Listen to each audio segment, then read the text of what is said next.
تو اللہ کے رسول صلی اللہ علیہ وسلم فرماتے ہیں کہ لا لم يضره شيء حتى يرتحل من منزله ذلك، اس آدمی کو کوئی بھی چیز نقصان نہیں پہنچا سکتی ہے یہاں تک کہ وہ وہاں سے سفر کر جائے۔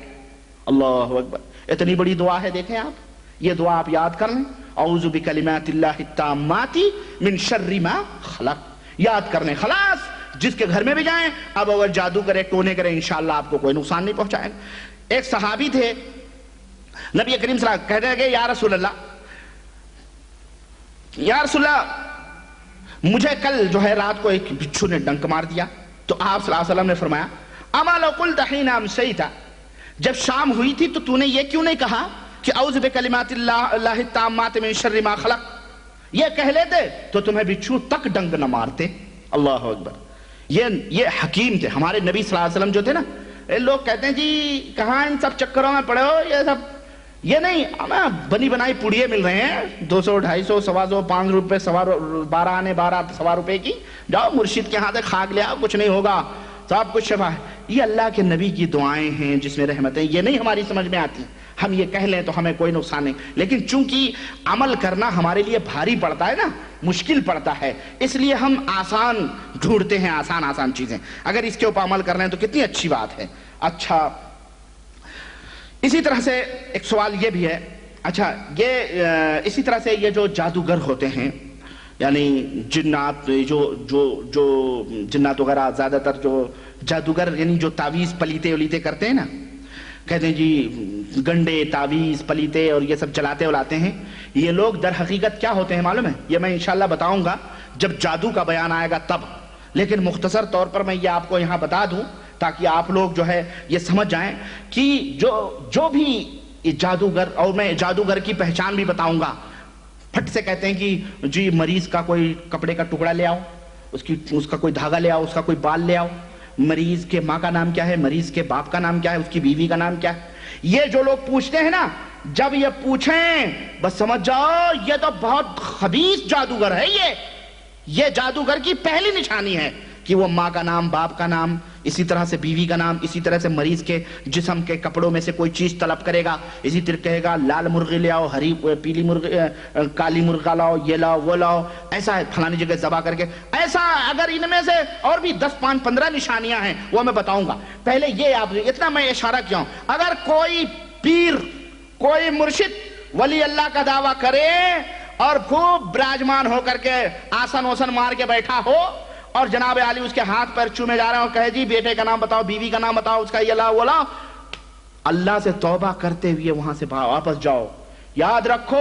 اس دلدل میں پھنسو گے تو اللہ کی قسم اور پھنستے جاؤ گے۔ وہ جادوگر ہے، وہ نماز لوگوں کو دکھانے کے لیے پڑھتا ہے، داڑھی لوگوں کو دکھانے کے لیے رکھی ہے، روزہ لوگوں کو دکھانے کے لیے رکھتا ہے، وہ تمام کچھ لوگوں کو دکھانے کے لیے کرتا ہے، بباطن وہ جادوگر ہے۔ اور کوئی بھی بندہ اس وقت تک جادو نہیں جان سکتا ہے جب تک کہ وہ اللہ کا انکار نہ کرے، اور جس قدر وہ حرام کاری میں اور کفر میں جتنا ہی طاقتور ہوگا، جتنا ہی زیادہ ہوگا، اسی قدر وہ جن اور شیطان سے قریب ہوتا جائے گا اور اللہ سے دور ہوتا جائے گا۔ یہ بات آپ سمجھ لو۔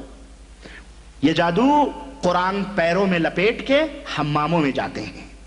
حیض کے خون سے یہ جن کہتے ہیں سورہ فاتحہ لکھو، قرآن کریم کی آیتیں لکھو، فلانے خون سے ڈھکانے خون سے اس طرح سے لکھواتے ہیں، کہتے ہیں مرغے کے خون سے لکھتے ہیں تعویذیں، ہمارے یہاں ایسے بھی ہے نا جو مرغے کے خون سے تعویذیں لکھتے ہیں، وہ تو خون آپ کو بتانے کے لیے ہوتا ہے مرغے کے خون سے، وہ پتہ نہیں کس کس کا خون ہوتا ہے مسلمانوں۔ یہ جادوگر ایسے ہوتے ہیں۔ بہرحال وہ میں انشاءاللہ بات تو کہنے کا مطلب یہ ہے کہ جتنا ہی آدمی کفر اور حرام کاری میں زیادہ ہوگا اتنا ہی وہ پختہ اور پکا جادوگر ہوگا۔ تو جناتوں کے ذریعے مدد طلب کرنا، جناتوں سے کوئی کام کرانا، یہ تمام سب چیزیں اسلام کے اندر حرام ہیں۔ اب ایک سوال یہ ہے کہ کیا جن جو ہے وہ انسانوں کے گھروں میں بھی رہتے ہیں؟ انسانوں کے گھروں میں بھی جن رہتے ہیں؟ بعض لوگ اس قسم کے سوال کرتے ہیں جی ہمارے گھر میں کیا جن ہوتے ہیں؟ تو بعض باتیں تو اس میں صحیح ہیں کہ بعض جگہوں پہ جن رہتے ہیں، اور بعض باتیں یوں ہی لوگ جھوٹے اڑا دیتے ہیں، اس کا گھر نہ بکے یا کوئی دشمنی میں اڑا دیتا ہے۔ اگر وہ گھر بیچنے والا ہو، ارے اس کا گھر نہیں لینا، اور اس میں تو بڑے بڑے جن ہوتے ہیں، بہت بڑے بڑے جن ہیں، پھلانے کو یہ ہوا، ڈھکانے کے ہوا، اس طرح سے اڑا دیتے ہیں، اب بیچارہ غریب بیچنا چاہتا ہے، بکتا ہی نہیں، اس کا کوئی لینے کے لیے تیار ہی نہیں ہے، یا لینے کے لیے تیار ہیں لیکن وہ سستے میں کہہ رہے ہیں جی وہ 10,000 لگایا تو کہہ رہے ہیں جی 500 میں دے دو، دینا ہے دے دو، تمہارے گھر میں جن بھی ہیں، اس طرح سے یعنی پریشان کرتے ہیں۔ تو بعض تو صحیح ہوتے ہیں، چنانچہ اس سلسلے میں حدیثیں ہیں، روایتیں ہیں،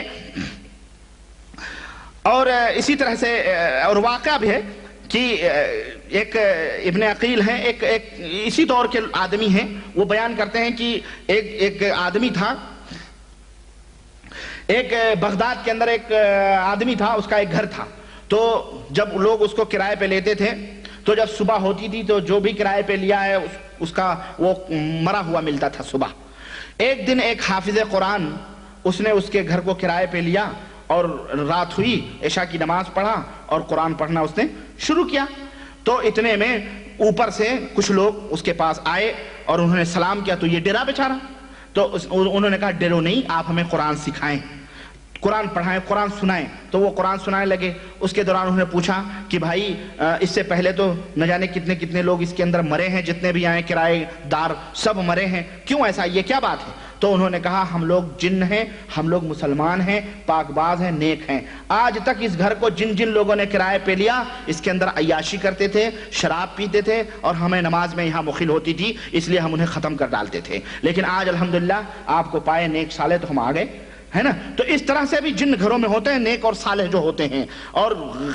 جب جس گھر میں نہ کوئی نمازی ہوگا، کہتے جی جنات پریشان کرتے ہیں، گھر والے بے نمازی، صبح دن چڑھے تک سوتے ہیں، نہ کوئی نماز پڑھتا ہے، نہ کوئی اللہ کا نام لیتا ہے، نہ کچھ بھی نہیں،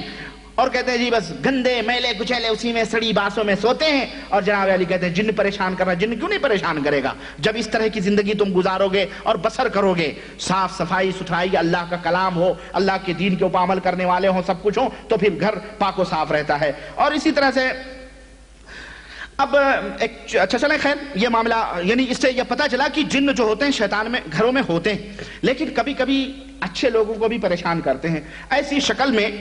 آپ گھر سے جنوں کو کیسے بھگائیں گے، اس کا کیا طریقہ ہے؟ آئیے میں ایک طریقہ آپ کو بتا دیتا ہوں کہ اگر پتہ چلا کہ فلانے کے گھر میں جن ہیں تو سب سے پہلے تو یہ کہ وہ گھر والوں کو پاک و صاف ہونا چاہیے، با نمازی 5 وقت کی نماز پڑھیں، مرد جماعت کے ساتھ، عورتیں گھروں میں، اور جتنی بھی جو ہے محرمات کی چیزیں ہیں، گانے بجانے کی، یہ تمام سب چیزیں گھروں سے پاک و صاف کریں، جو فوٹو دادا پردادا اور پیر اور مرشد کی لگائے ہوئے ہیں اور وہ تمام سب نکالیں، پاک و صاف گھر کو کریں تاکہ فرشتے آئیں۔ بھائی گھروں میں فرشتے آتے ہیں نا، لیکن ان گھروں میں فرشتے نہیں آتے جن میں کتے گود میں کھلائے جاتے ہیں، ہاں ان گھروں میں فرشتے نہیں آتے جن میں فوٹوز اور تصویریں لٹکائی جاتی ہیں، ان گھر میں فرشتے نہیں آتے۔ تو فرشتوں کے آنے کے لیے کم از کم راستہ بنائیں، آپ پاک صاف کریں گھر کو ان تمام چیزوں سے، تب فرشتے آئیں گے تو شیطان آٹومیٹک بھاگیں گے۔ تو پہلے یہ تمام سب کریں، اس کے بعد میں اپنے دوست احباب کو ساتھ میں لے کر کے اس گھر کے اندر جائیں۔ اگر آپ کو پتا چلے کہ اس کے اندر واقعی جن ہیں تو آپ ان سے جا کے کہیں کہ ہم تمہیں اللہ وحدہ لا شریک کی قسم دیتے ہیں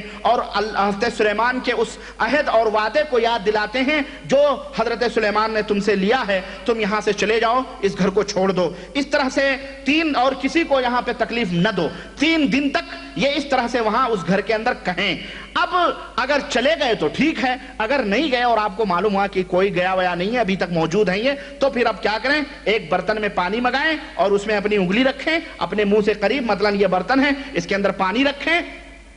اور اس میں اپنی انگلی ڈال کے منہ قریب کریں اور اس کے بعد دعا پڑھیں، اور وہ دعا یہ ہے: بسم اللہ امسینا باللہ الذی لیس منہ شیء ممتنع وبعزت اللہ التي لا ترام ولا تضام وسلطان اللہ المنیع نحتجب وباسمائه الحسنى كلها عائذ من الأبالسة ومن شر شياطين الإنس والجن ومن شر كل معلن أو مسر ومن شر ما يخرج بالليل ويكمن بالنهار ويكمن بالليل ويخرج بالنهار وشر ما خلق وذرى وبرى ومن شر إبليس جنوده ومن شر كل دابة أنت آخذ بناصيتها إن ربي على صراط مستقيم أعوذ بما استعاذ به إبراهيم وموسى وعيسى ومن شر ما خلق وذرى وبرى من شر إبليس وجنوده ومن شر ما يبغى أعوذ اعوذ باللہ السمیع العلیم من الشیطان الرجیم بسم اللہ الرحمن الرحیم والصافات صفا فالزاجرات زجرا فالتالیات ذکرا ان الہکم لواحد رب السماوات والارض وما بینہما ورب المشارق انا زینا السماء الدنیا بزینة الكواكب